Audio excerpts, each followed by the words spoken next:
What is good, you guys? Welcome back to another Invincible Guardians of the Globe video.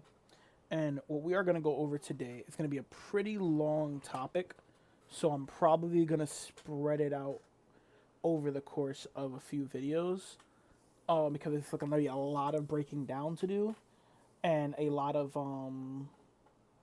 like analyzing of new skills and abilities because that's what we're going to be getting into. We're going to be breaking down new skills and abilities after the update. So I think the way I want to do it is I'm gonna do category based.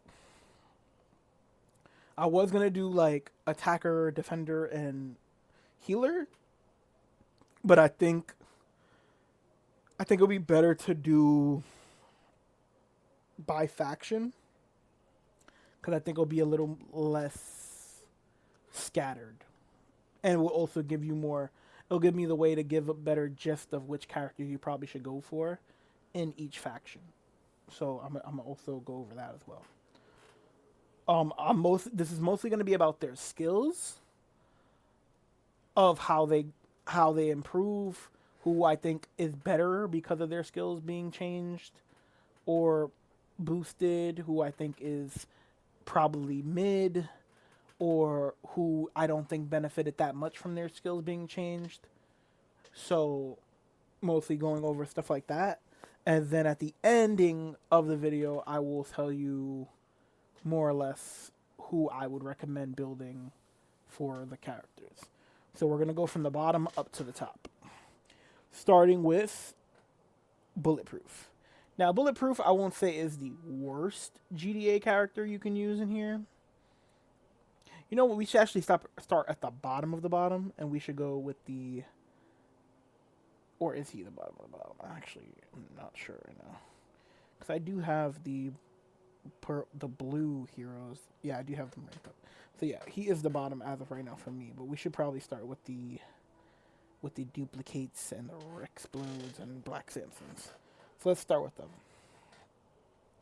So as you see, they only have 3 skills. Duplicate's main skill is her Strength in Numbers ability. This is the ability that she makes a copy of herself. She makes actually 3 copies of herself, and they fight. They do like basically like a little combo move of punching up the enemy they're hitting. It's 3.5 seconds base for the original one, and it's 128% of her attack damage. It's not a bad skill. When you crank it up, it doesn't get much better. At 6 compared to level 1, it's honestly not worth it. If you go to 7 of her attack power, when copies disappear, she receives a. When her copies disappear, she receives shield equal to 10% of her max HP that lasts 3 seconds. So this one's kind of good because the damage output is only 30% extra, which isn't the best. But that shield is pretty good for her if you are using her. I will say that right now. I do not recommend using any blue heroes, but if you are using Duplicate, or if you've built her because of the case files and you're trying to figure out why or what skills to use, this skill isn't a bad skill. Now, do I recommend taking it all the way to level 10? No. But if you did take it all the way to level 10, the shielding you get from this ability isn't bad. But that's like the only good part about it. I wouldn't build the skill at all. I would leave it at level 1 if I'm being completely honest. But it is a noteworthy good skill to have if you did boost it to 10. But in my opinion, this isn't going to bring her up any ranking list. This isn't going to make her, oh, maybe she's a must-use character now. Nope. But I do want to see how they scale this up for her. Is it just more shielding? It's literally just more shielding, and the shielding lasts a little longer. Her target time does not even increase. So like, that's an L. upgrade for her. Enemies to triggering the Guardian of the Globe allies receive extra damage from duplicates copies. So basically, if you have Guardians of the Globe on your team, you guys do extra damage, I'm guessing, is how to basically explain that. You guys do, well, her copies will do extra damage, I guess. And if you scale this up all the way to 15, it's only 25%, where at 10, it's 15. So it is a 10% jump. I mean, I think the skill's probably really, I think the skill's honestly really bad, but yeah, it's a mid upgrade from the extra 5. But once again, I still don't think she's a must-use character or anything like that. Once every 10 seconds, Duplicate will create one copy of herself. This copy has 25% of her stats. Enemies with at least HP. Once the copy dies, the original Duplicate heals 5% of her. Okay, this one is probably her best ability, just based off of that. And I'm assuming the healing is going to scale up. So now the character will get 45% of her max stats, and she will heal 12% of her max HP when the copy dies. Okay, and if you scale this up, I want to see how high this actually goes. So it goes up by 15% for the copies, and then it goes up by 3%? Yeah, by 3% from the healing.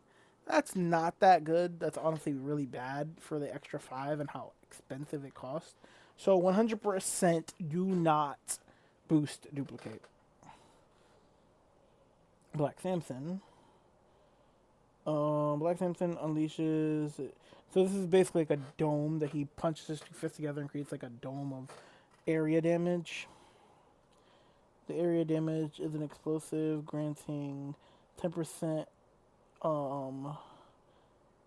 bonus damage shield for 5 seconds. So basically, I think it grants him a shield that if anybody hits him, they take back damage.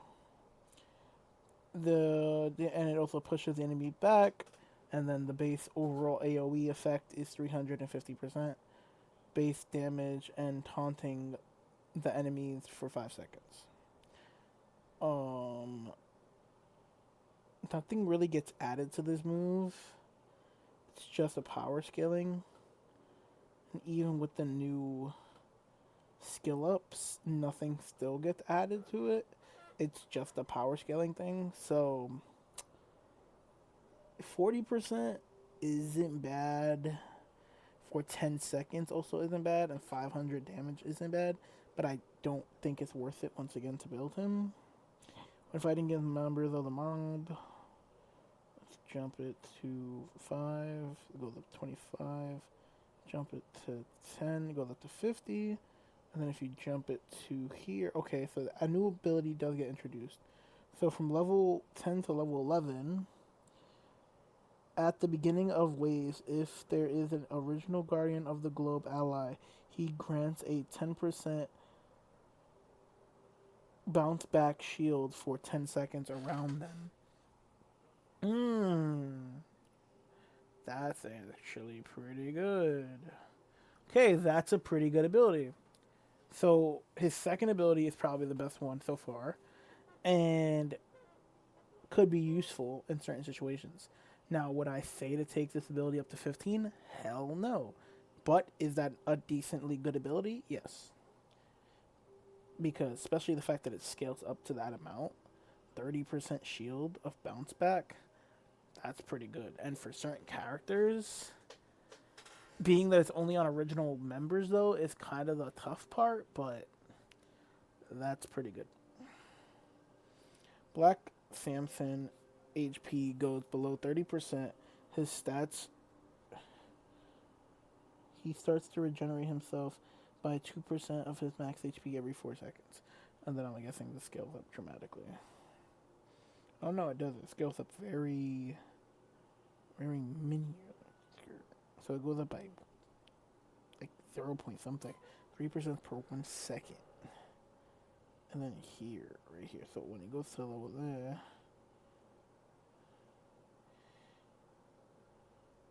increases his defense by 10%. Okay. And then if you was to take this all away, goes up by 0 0.5. Yeah, that's a dookie upgrade right there. I would definitely once again not be boosting those skills. Now, as someone that has built my Rex and has put a good amount of resources into his ability, Rex's ability here, his first ability, Rexplode throws a bomb, granting a big area of effective explosion, dealing 90% damage. All enemies hit, get burned, and receive 130% of damage for 3 seconds. This ability, when you scale it up, it just does a really good amount of damage. I wonder if they added anything to it. Yeah, so from there. Okay, from there, and then along with a 5% energy defense reduction. Okay, not the best thing to add to it, but I guess. It's just basically a good burn effect. It's kind of like the Burger Mart trash bag in a way. Instead of it being poison, it's burn. Wouldn't recommend upgrading it. Now this skill, as you see here, I do have upgraded because it is critical damage against World Beyond, and it's against invaders, which mostly only World Beyond characters have. I'm interested to see this though.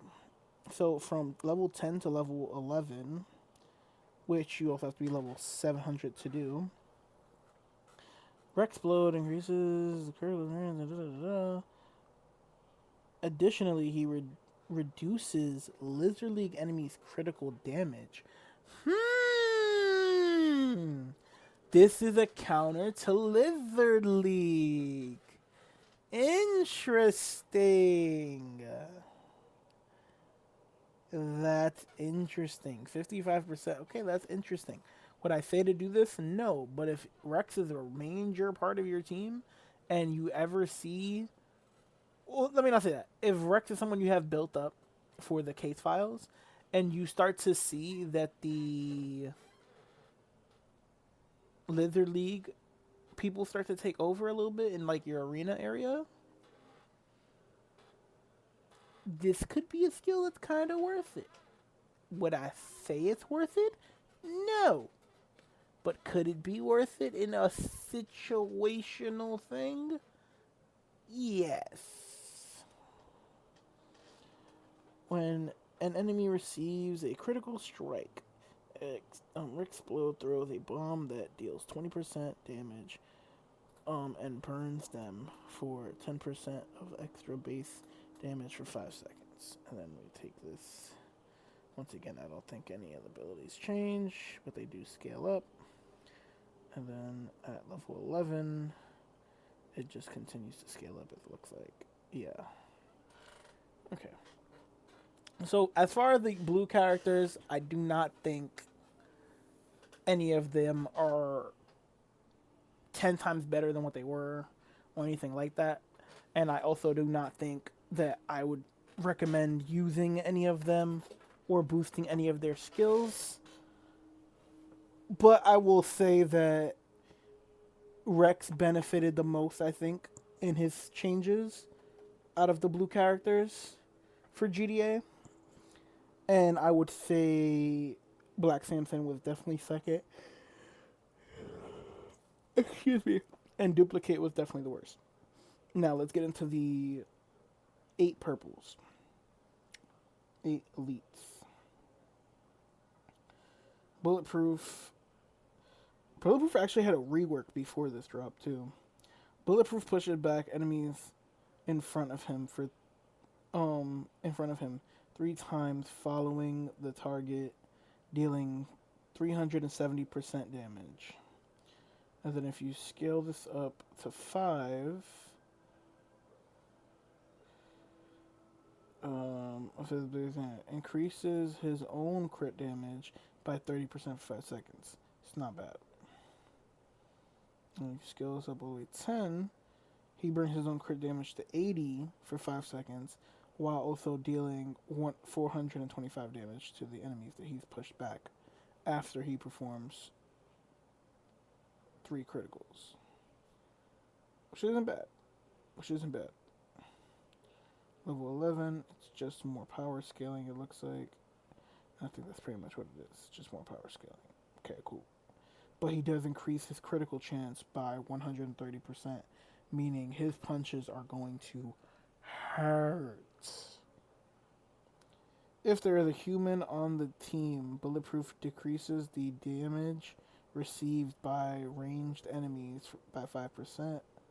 And then I'm assuming this just scales up. Yeah, it just scales up to 15. And then with the addition of the new skill upgrades, in addition, it increases his own critical damage by 5% for each in Guardian of the Globe ally.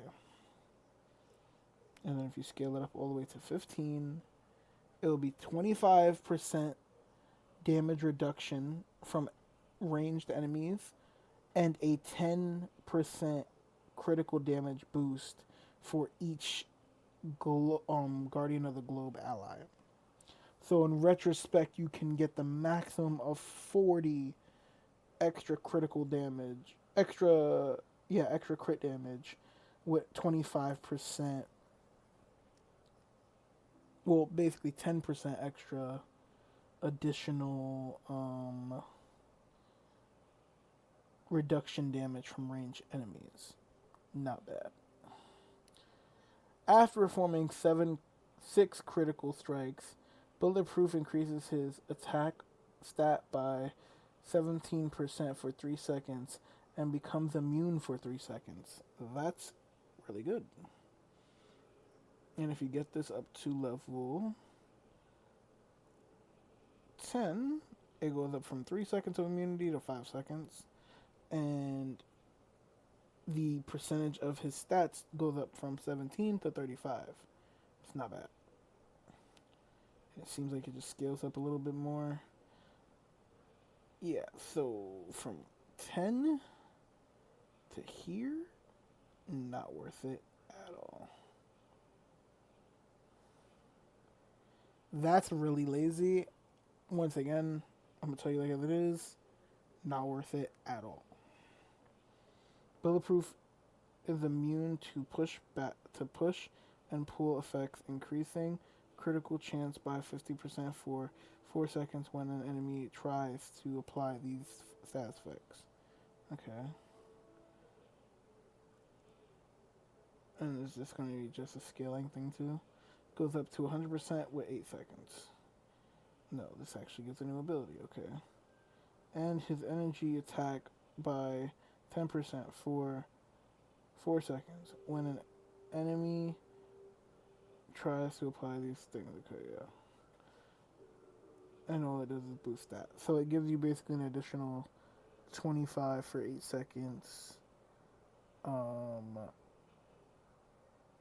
attack power up. So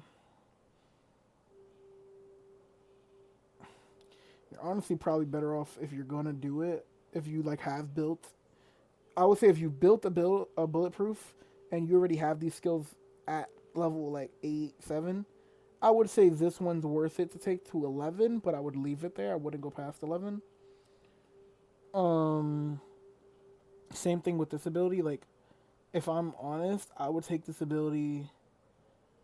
I probably wouldn't even touch this ability, but if I'm planning on using him for sure, I might take the ability to level 10. If not, level 5 I think is pretty good.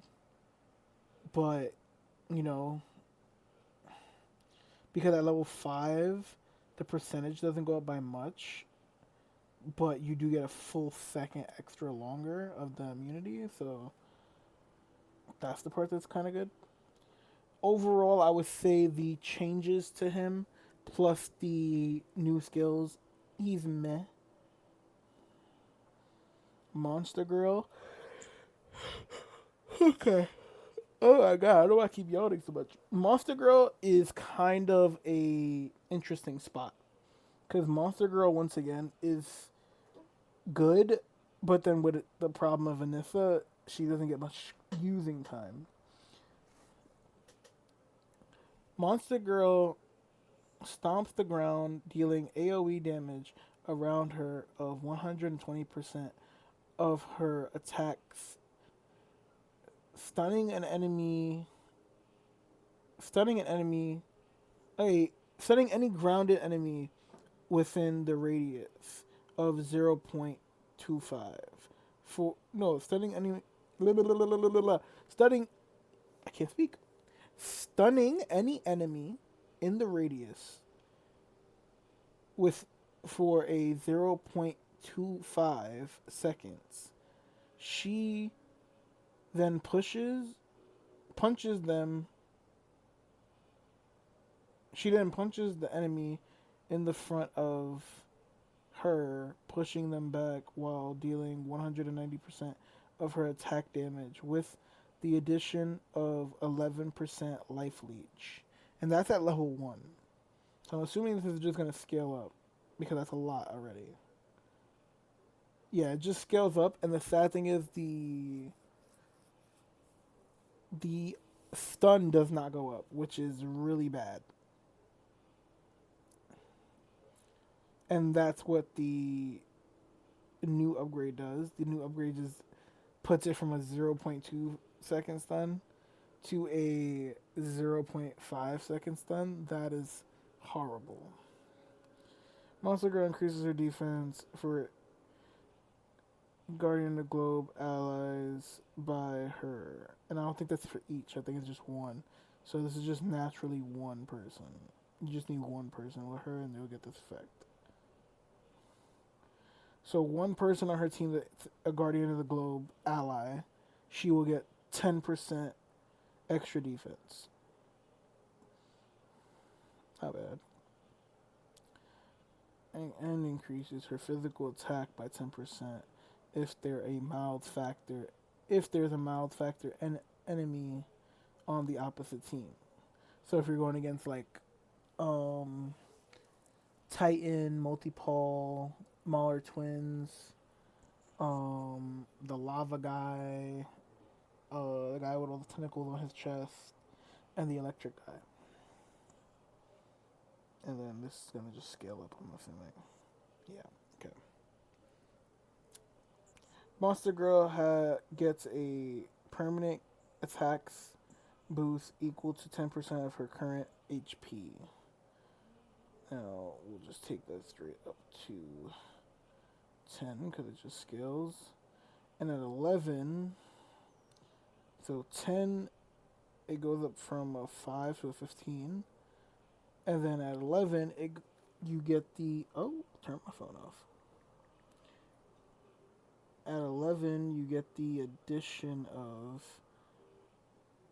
defensive boost of equal of 5% of her current HP. So it's basically the same thing just for her defense. And you only get a 0.5 extra boost in the attack part. Once again, not worth it in my opinion at all. Monster Girl displays enemy shield.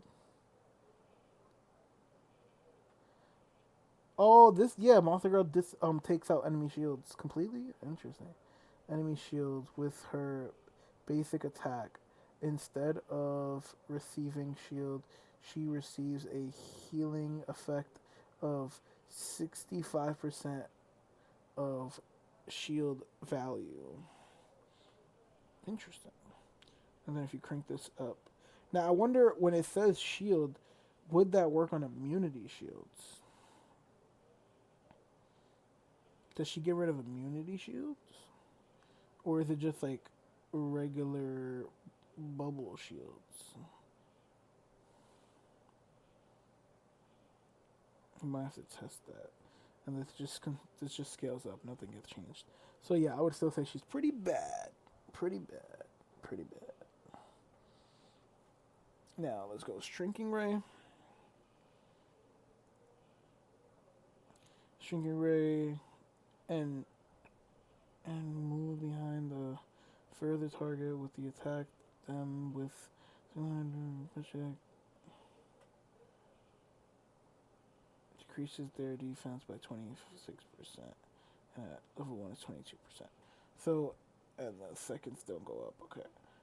So basically, what this ability does is like, she goes small. That's her main ability. She goes small. She goes behind the enemy and she kicks them. And when she kicks them, it's gonna lower their defense by. I don't know why. It's gonna lower her. It's gonna lower their defense by 22, and then at level, and it's for 4 seconds, and at level 10, it's going to lower their defense by 40, which is huge, for 6 seconds. And the attack is going to do about about 45 to 50% more damage. And then if you scale it up past level 10 at 12, the timer is going up of the defense reduction, which is really good on her, honestly. 45% defense reduction for 7 seconds is actually diabolical. That's actually really, really good. The major issue is that the skill is a 15-second skill, but if you were to put the anti-aging bracelet on her to make her get her ability quicker, this could actually be viable to have, especially for GDA missions. This could be absolutely vital to have. So I would say good. I wouldn't say great or God tier or anything like that. I won't say good. I'll say solid. Solid. Then this one right here to boost the team's overall defense for each ally, human ally, and member of the Guardian of the Globe. And then right here, she reduces Lizard League enemies' critical damage. So her and Rex together have the same ability and can dramatically decrease their critical damage. Which I will say is kind of lazy for them to have the same ability. And she does 55% just like he does. So you can pretty much get rid of the critical effects of all Lizard League members if you use Shrinking Ray and Rex in the same team. Shrinking Ray is immune to stuns, silences, and effects, in addition with cooldown of 8 seconds when the enemy effects are applied on her. She becomes small and moves to an able enemy, stunning them for 2 seconds and dealing 125% damage over time for 5 seconds. That's at level 1. At level 10, the ability is basically the same, just the timings change. So it's now going to be every 5 seconds she can do this. And then also, she's going to stun the person for 3 seconds instead of 2 seconds when she sneaks up behind them. And the area of effect damage went up by 40%, and it's going to be for the same amount of time. And then if you go to level 11, it goes up. It goes up like that. So let's see. It just only scales up her damage over time, so I would say it's definitely not worth it. After returning to normal size, Shrinking Ray receives a 21% critical chance increase for 3 seconds and a 20% attack increase for 3 seconds. And then if you were to boost this up, say, to level 10, it would be 50-50 for 6 seconds instead of 3 seconds. And then if you boost it all the way to level 15, it would be the same in both categories, and the time would go up to 7 seconds. Plus, with the new addition of the new abilities, she will now get the ability to go invisible for 3 seconds after performing this act, which is pretty good because that's basically like a little cloaking device for free for her. So that's interesting. That's very interesting. That's kind of a secretly built in GDA cloaking device that she can do every few seconds. So it's not bad. It's not bad at all. I would say, once again, that's in solid. Now, let's get to maybe Donald. Donald's kit, we've been over it. I think Donald's kit is one of the best kits for a GDA character. He is a he is a lot like Universa, just for GDA, with a little bit more restriction. But yeah, his abilities are insane. As you see here, I got all his abilities at level 5. So I'm just go straight to level 10. Down the file, though, 6 missiles at random targets, exploding, dealing 120% damage to nearby enemies, and benefits from 50% critical damage boost. And if you take it beyond that, that jumps up by 10, by 5, and all the way to 15. So it just does a regular nice jump boost. 80% crit damage boost off of just his ability, though, is insane. I will say that. When fighting against the leaders, Donald increases his team's defense by 12%. Additionally, he gains 10% critical damage boost for each Cecil Secret ally defeated stacks up to 10 times. And then if you take him all the way to level 10, it's honestly not that much that changes. It's really not that much that changes, if I'm being honest. Other than the critical damage, the critical goes up to 15% stack up, so it'll be able to be 150 instead of 100, but everything else in the skill doesn't really scale up much. And then if you take it to level 15, it increases the team's defense by 20% overall, and increases his critical damage by 20% for each Cecil Secret that dies. And this allows it to stack up to 250. So that's actually insane. And this one's a lot. In other words, this ability here, the more damage he puts out, because I'm not maybe going to read all that, the more damage he puts out, the more his crit builds up. And this ability also gives him an immunity shield.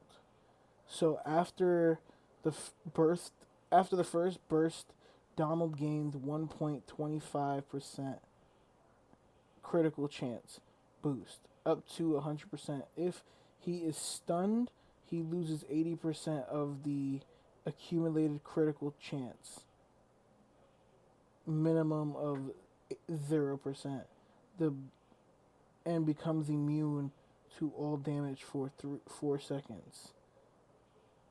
This effect can trigger one time per battle. Additionally, every 6 fire burst, Donald dashes away from his target and gains a 14% critical damage boost for 3 seconds. And that's at level 5. If you take this all the way up to level 10, the numbers are going to change up a little bit. So he's basically getting double. He's basically getting double the crits every like landed shot. The amount of crit damage that he loses, or is that crit chance? The amount of crit chance he loses goes down by 20%, so he only loses 60 instead of 80. The amount of how long his immunity shield lasts goes up by 0.5%. And his gain of damage goes up by 20. Goes up by. What was it? Goes up by 6%, and that's at level 10. Level 11 to 15. Okay. So at 15, his damage that he loses out on, his critical chance goes down from a 60 to a 30, which is huge. And then this can only happen one time. His immunity shield becomes a 5-second immunity shield. And in addition, every 4 bursts.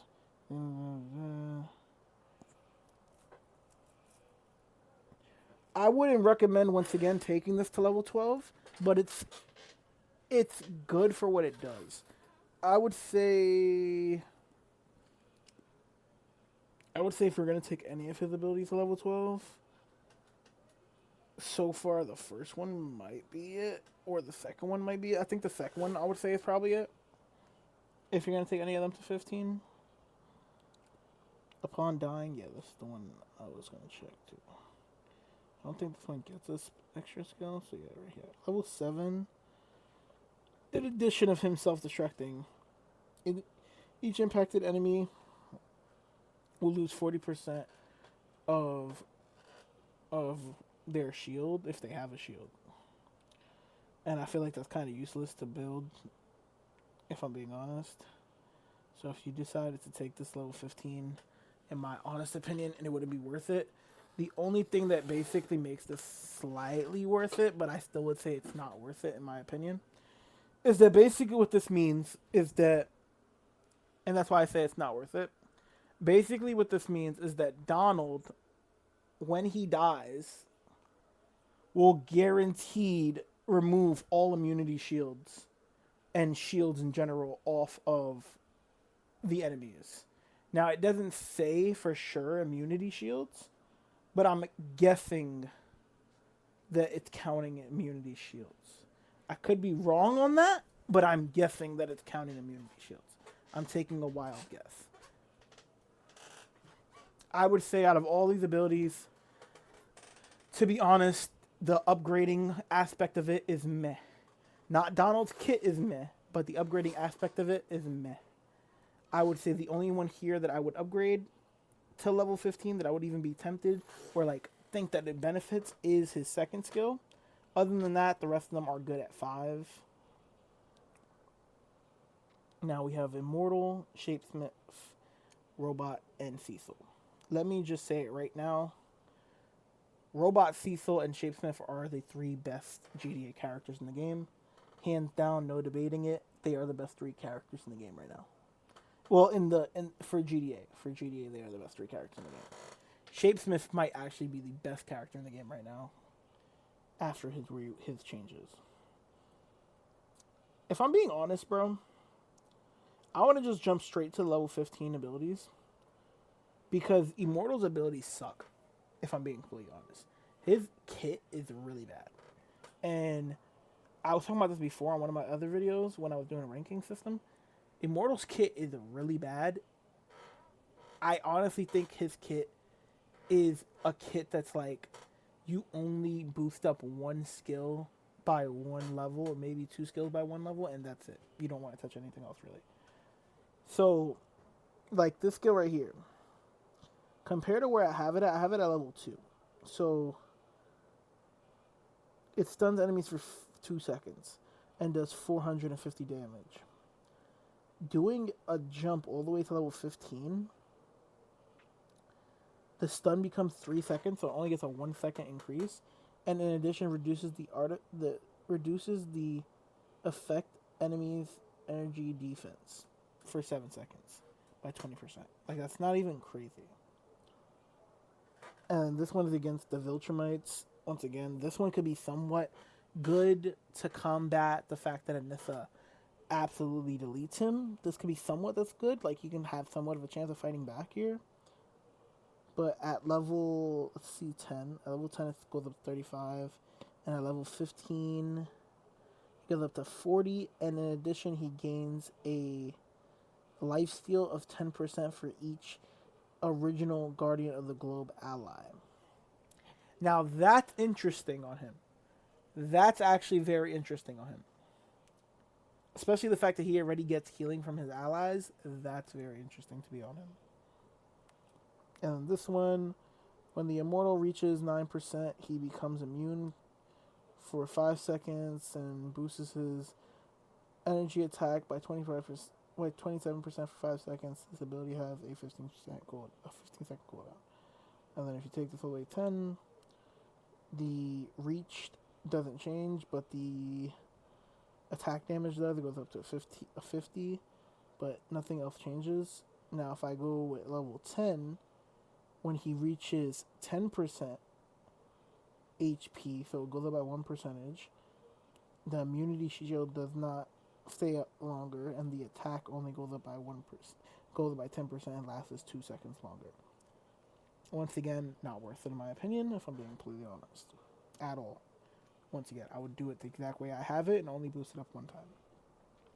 Now, this skill here. This skill is probably the only skill in his kit that is worth taking the 10, as you see that I did. And that's so he can have healing from his allies all the time. When you get it to level 10, when an ally is healed, Immortal will receive 10% of that healing effect. And this will always be active. When you have it at level 9, I believe it's like he will receive 8.5% of it, or 1 or 9% of it, but it would be every like 10 seconds, something like that. This allows it to be active 24/7, which is what makes it worth it to go to 10. So I want to see if they did anything differently, but it doesn't look like it. It looks like they're just going to scale it up. Yeah, they just scaled it up by 3%. Yeah, not worth it at all. Not worth it at all. Now, Cecil, I'm interested in, because I think Cecil is someone that's going to benefit from these upgrades. Cecil's ability already does an absurd amount of damage and removes 3 debuffs, 3 buffs from the enemies. So, and it's damages their crits. He hits them with a crazy crit and stuns them for 3 seconds. So this is a really good ability already. Taking it to level 10 brings it to 4 debuffs that get removed and a 4-second stun with a 60% critical hammer damage. And if you take this up to 15, he gets rid of 10 boost, which is pretty much all of them.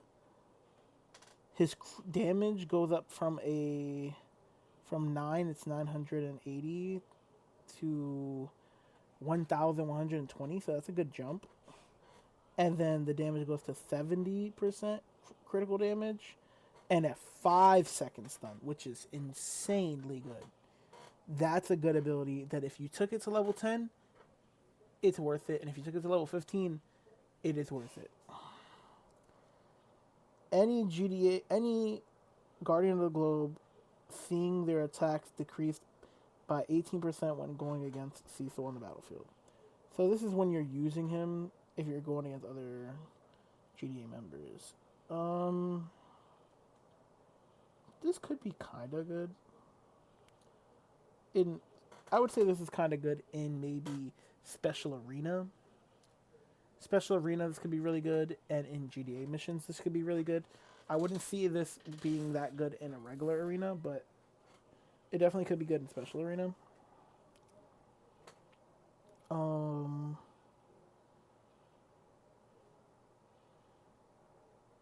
Cecil increases his defense by 10% for each member on the team. For each GDA member on the team. Interesting. So he can boost his own defense by 40%. That's actually interesting.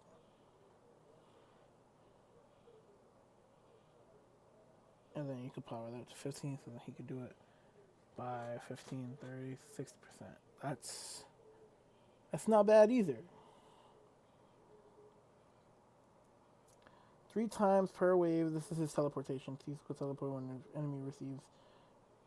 When after he receives a melee basic attack, Cecil teleports as far away as possible, stealing 2 buffs away from the enemy and applying them to a random ally.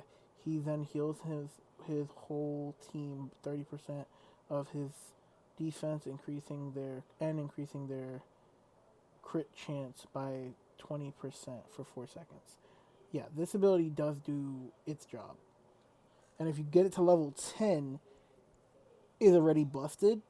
So I'm interested to see what 15 looks like. At level 10, he steals all positive effects the person has and gives it randomly to his allies. And he's able to teleport 5 times in a single battle, which means he could do this 5 times in a single battle. And then he boosts his team's he heals his team 75% of his defense and hits the enemy. Oh no, and gives his team a 70% critical chance. And if you take this all the way up to 15, he gives his team 100% healing of his max defense and 80% crit chance for 6 seconds.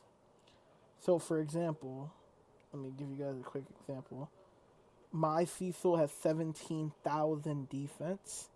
That would mean that every time he teleports, he would be giving them around, if I had to guess, I'm going to say around like 1.7 thousand, maybe 16,000 health.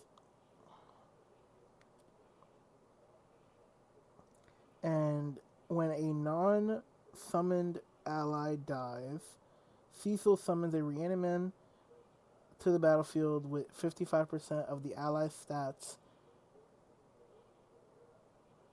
upon landing in area 280% damage from the reaniman. And then if you take this up to level 10, it goes to 75% with a 325% area damage when they land. And if you take this all the way up to 15%, it is damn near a carbon copy. It becomes 90% stats of the wielder with a 35%, 350% area damage of when it lands. That's actually insane. And I think, if I'm being honest, all of his abilities are worth taking to level 15. So I would say Cecil is dramatically better after the skill boost. For robot, as you see here, I don't have any robot skills boosted. So I'm going to just jump from level 1 to level 15. Hovering ability, grounded.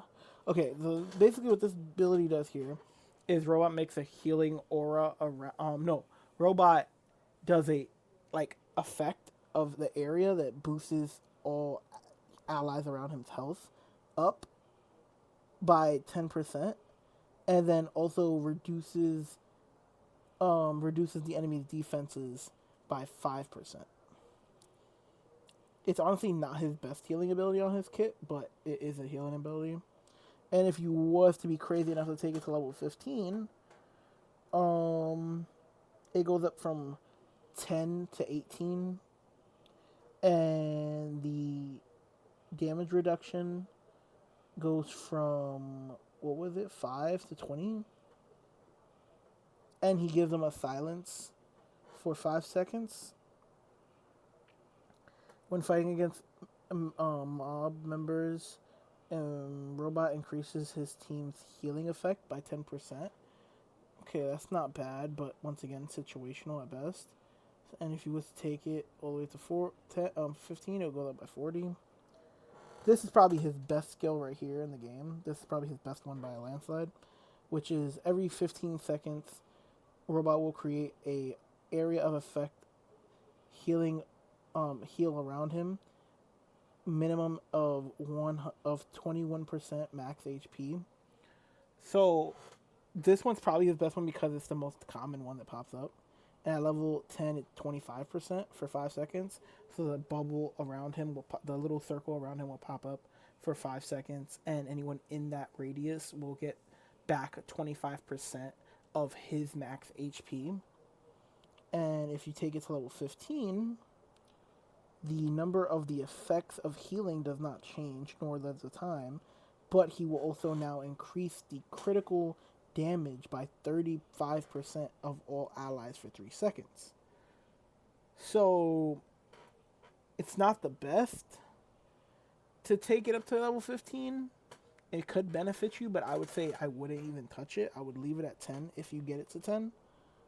And then robot fires a couple of rockets that stun the enemy for 1 second and applies 100% damage over time for 5 seconds. The ability has a 20-second cooldown.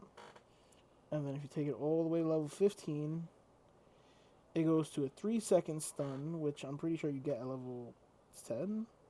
Yeah, level 10 you get that 3-second stun. And then it just basically applies more damage over time. And that's pretty much it. So I definitely, once again, would not boost the skill past level 10. So Robot, in the sense of the upgrades and if it made him better or not, it did not make him better. It did not impact his kit by anything. I think Robot's kit is still one of the better kits, but is a kit that's like immortal. It's a decent kit. It's just not worth to level up at all, besides his third ability. And now for the man of the hour himself, the best GTA character in the game, Shapesmith. As you see, I already got pretty much all the Shapesmith skills at level 10, basically. Shapesmith grows 2 extra arms, grabbing 2 enemies with the lowest max HP and 2 allies with the highest attack. He applies 230% of his base attack damage to each grabbed enemy and increases each grabbed ally by 25% and gives them a lifesteal of 70%. So he boosts his allies' attack by 23% and then gives his allies also a 70% lifesteal. And this lasts 5 seconds for them. And he does this every 18 seconds. If you get it to level 10, it will go up to 6 seconds and 25% attack boost and a 75% lifesteal. And if you were to take this all the way to level 15, the amount of people he grabs does not change.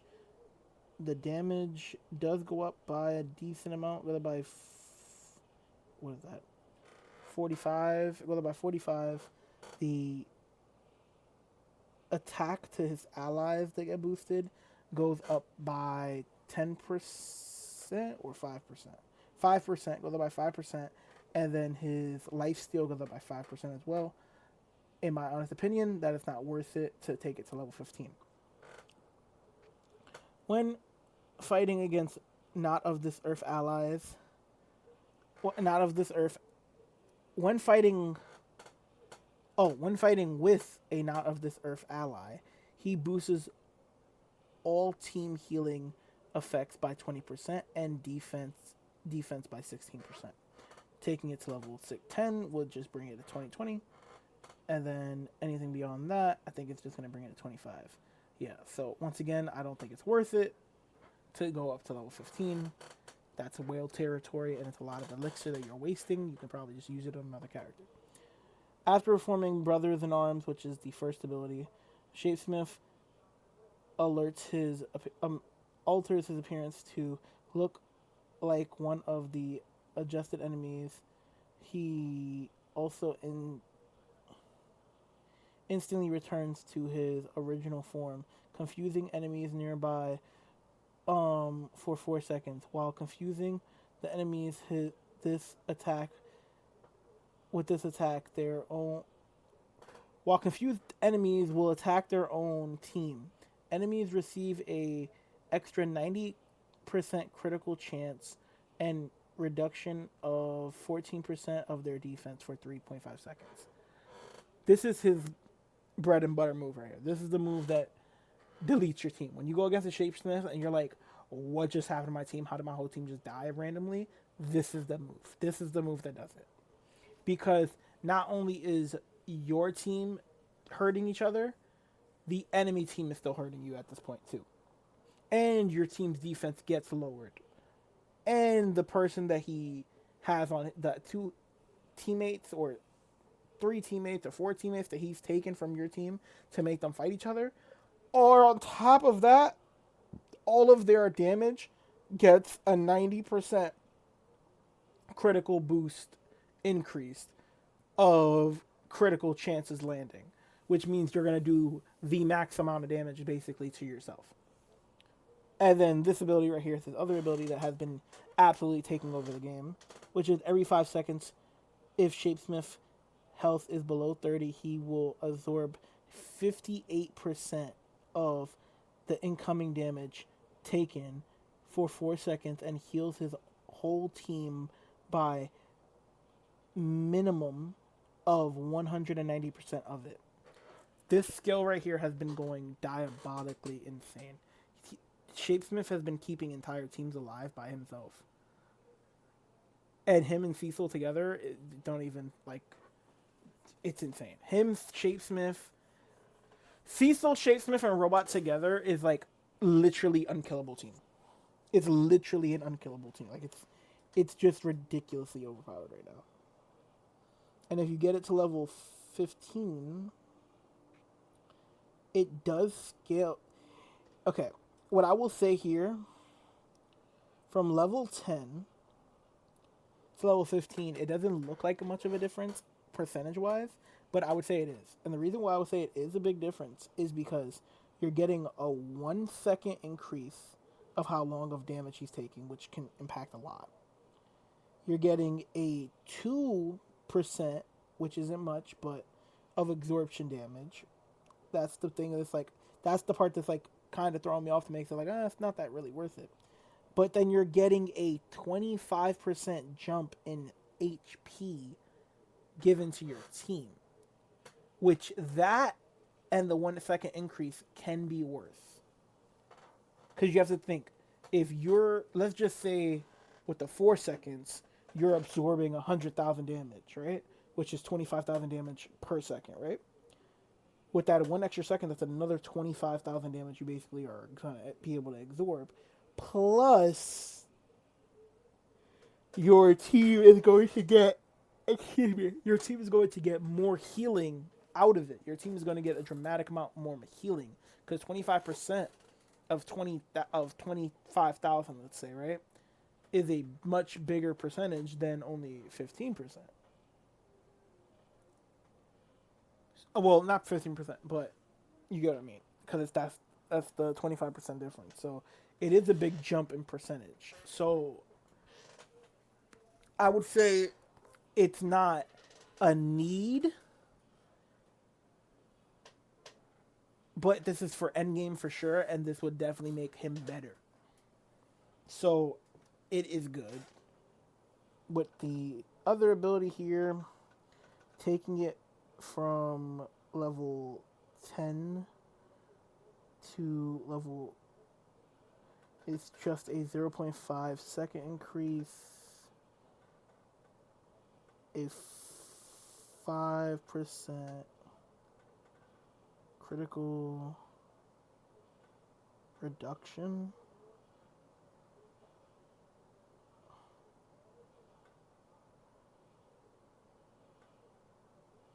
and reduces their defense. So it reduces their defense by 20% instead of 15%, and it lasts a whole second longer.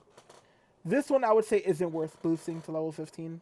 I would say it's not, because of how much it costs to boost something to level 15. It's so minor that it's not going to be worth it. This one I would also say is not worth it. And this one I would also say is not really worth it. You can just leave it at 10. I would say the only one that's really worth it to boost to level 15 would probably be his last ability. And that will wrap it on up for the GDA category. So, hope this helps some of you guys learn some of the abilities and give you guys a better understanding of the abilities and how they work for GDA. Make sure to stay tuned to catch part 2 of this breakdown.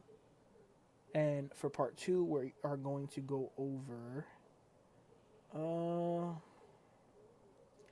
the Earth Defenders. Yeah, we'll go over the Earth Defenders for part 2. So stay tuned for the Earth Defenders part 2. I'll catch you guys next time. Peace.